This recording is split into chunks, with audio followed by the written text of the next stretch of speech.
सुप्रभात छात्रों। कल हम कबीरदास द्वारा रचित साखियों के कुछ अंश पढ़ चुके हैं। आज उसका बचा हुआ अंश पढ़ेंगे। कुछ पंक्तियां जो बची हुई है उसका आज हम पूरा करेंगे। जैसा कि कल मैंने आपको बताया था, साखियां, साखी का अर्थ होता है साक्षी।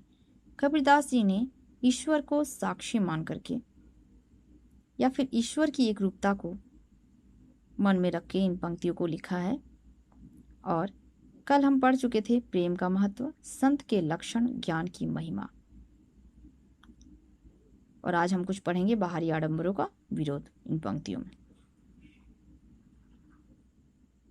कल मैंने आपको कुछ प्रश्न दिए थे, उम्मीद करती हूँ आप उसका उत्तर लिखे होंगे इन भावार्थ को सुन करके।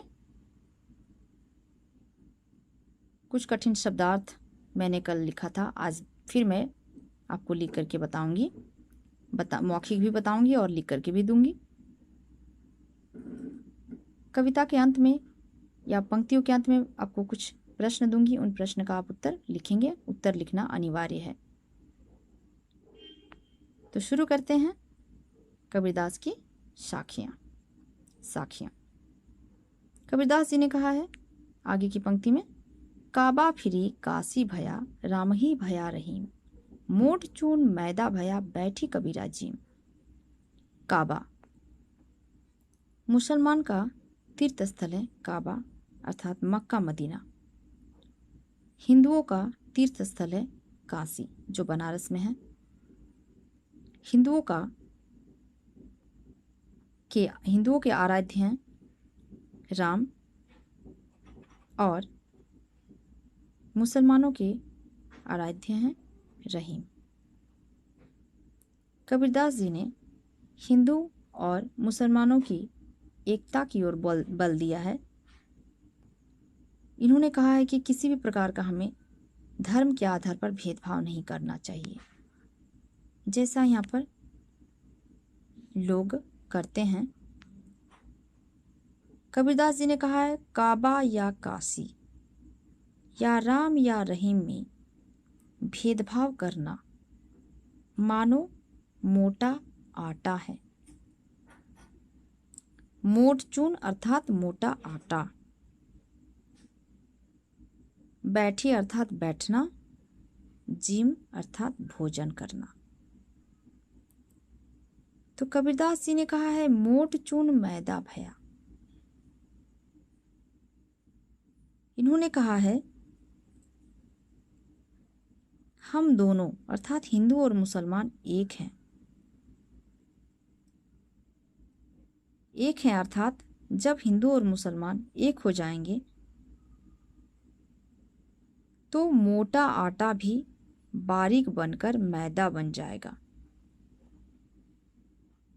और अगर भेदभाव रहेगा तो उसे मोटा आटा मानना चाहिए, मोटे आटे के रूप में वो देखा जाएगा। और हिंदू और मुस्लिम अगर एक हो जाएं तो वही मोटा आटा मैदा बन जाएगा, अर्थात पूरा बारीक हो जाएगा और पता नहीं चलेगा कि ये मैदा है, आटा जो है मैदा बन गया। अर्थात हिंदू मुस्लिम अगर एक हो जाएंगे, मिल करके रहेंगे, एक समान रहेंगे, आपस में भेदभाव नहीं करेंगे, तो वही मोटा चून मैदा कहलाया। अर्थात दोनों हिंदू और मुस्लिम का एक होना ही मैदा कहलाया। तो कबीरदास जी ने कहा है जब हिंदू मुस्लिम में भेदभाव नहीं रहेगा, वहीं पर कबीरदास जी बैठ करके भोजन करेंगे, जहां पर मोटा चून मैदा बन जाएगा। मोट चून मैदा भया, मोटा आटा मैदा कब होगा? जब वो पूरा बारीक हो जाएगा। हिंदू और मुस्लिम एक कब होंगे? जब उसमें भेदभाव नहीं रहेगा। और जब हिंदू और मुस्लिम में भेदभाव नहीं रहेगा, कबीरदास जी वहीं पर बैठ करके भोजन करेंगे, जहां पर एकता रहेगा, जहां पर प्रेम रहेगा। काबा फिरी काशी भया राम ही भया रहीम।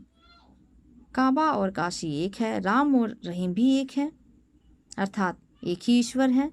हिंदू मुस्लिम आपस में भाई भाई हैं, एक ही ईश्वर की संतान है, और ये संतान अगर आपस में एक साथ रहेंगे तो यही मोटा आटा मैदा कहलाएगा। और कबीरदास जी यहीं पर इन्हीं भाईचारों, इन्हीं लोगों के बीच बैठ करके भोजन करेंगे, जहाँ भेदभाव बिल्कुल नहीं रहेगा। आगे की पंक्ति है, ऊंचे कुल का जन्मिया जे करनी ऊंचना होय, सुबरन कलश सुरा भरा साधु निंदा सोई। ऊंचा कुल अर्थात ऊंचा खानदान, जन्मिया अर्थात पैदा होना, करनी अर्थात काम, सुबरन कलश, सुबरन का अर्थ होता है सोना, कलश का अर्थ होता है मटका, सुरा का अर्थ होता है शराब, सुरा भरा अर्थात शराब से भरा हुआ, शराब से भरा होना। साधु का अर्थ सज्जन से लेंगे, निंदा का अर्थ दूसरों की बुराई करना, दूसरों की निंदा करना। कबीरदास जी ने कहा है ऊंचे कुल का जन्मिया। कबीर जी कहते हैं कि ऊंचे कुल में जन्म लिए हैं और उसकी करनी ही अर्थात कार्य ही ऊंचा ना हो तो मानव जीवन का कोई महत्व नहीं। जिसने ऊंचे कुल में जन्म पाया है और वह अच्छा कार्य ही ना करे बल्कि निंदनीय कार्य करे तो ऐसा व्यक्ति ऊंचे कुल में जन्म लिया है और पाप कर्म करने लगे तो ऐसे में मानव जीवन निरर्थक हो जाता है। ठीक उसी प्रकार जिस प्रकार सोने के घड़े में शराब रखी हुई रहती है, सोना को पवित्र माना गया है लेकिन शराब बहुत ही अपवित्र चीज है। यदि साधु पवित्र और कीमती धातु के कारण घड़े की प्रशंसा नहीं करते, साधु पवित्र और कीमती धातु के कारण साधु ऐसा मानते हैं कि कीमती धातु है, लेकिन उस घड़े की साधु भी प्रशंसा नहीं करते हैं। इसलिए नहीं करते हैं क्योंकि वह शराब से भरा हुआ है। और ऐसा व्यक्ति जो ऊंचे कुल में जन्म लिया है लेकिन उसके कार्य अच्छे नहीं हैं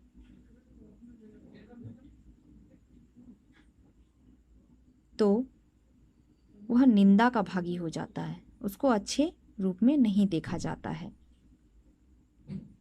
अच्छे कुल में जन्म होना एक संयोग होता है। ऊंचे कुल में जन्म लेने से आदमी ऊंचा नहीं हो जाता। अगर वह अच्छा कार्य ना करे तो वह निंदनीय होता है। ठीक उसी प्रकार जिस प्रकार सोने के कलश में सोना पवित्र होता है और सोने के कलश में अगर शराब भरा हुआ हो तब भी उसे अच्छा नहीं मान सकते। तो हमें कार्य हमेशा अच्छा करना चाहिए, बुरे कार्य नहीं करने चाहिए। इसलिए कबीरदास जी ने यहाँ पर सोने के कलश का उदाहरण दिया है, ये समझाने का प्रयास किया है कि हम अपने कर्मों से बड़े होते हैं, कुल से बड़े नहीं होते हैं। अगर हमारे कर्म अच्छे होंगे तो कुल का नाम भी आता है अगर अच्छे कर्म करेंगे तो, लेकिन अच्छे कर्म नहीं करेंगे और कुल का नाम लेकर के हम आगे बढ़ेंगे, बुरे कार्य करेंगे तो वो व्यक्ति अच्छा नहीं माना जाता है। इसलिए जो अच्छे व्यक्ति होते हैं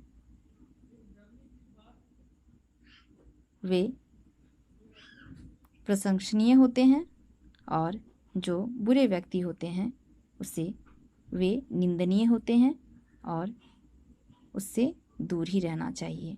इसलिए कबीरदास ने कहा है, ऊंचे कुल का जन्मिया जे करनी ऊंच ना होई, सुबरन कलश सुरा भरा साधु निंदा सोई। तो उम्मीद करती हूँ छात्रों इन पंक्तियों के भावार्थ आपको समझ में आए होंगे। आप इसके भावार्थ को अपनी उत्तर पुस्तिका में लिखेंगे, लिखना अनिवार्य है। आप अपने घर में हैं और अभ्यास बिल्कुल नहीं छूटना चाहिए। इसके अंत में मैं आपको कुछ प्रश्न भी दे रही हूँ। इन प्रश्नों का उत्तर आप अपनी उत्तर पुस्तिका में लिखेंगे। धन्यवाद।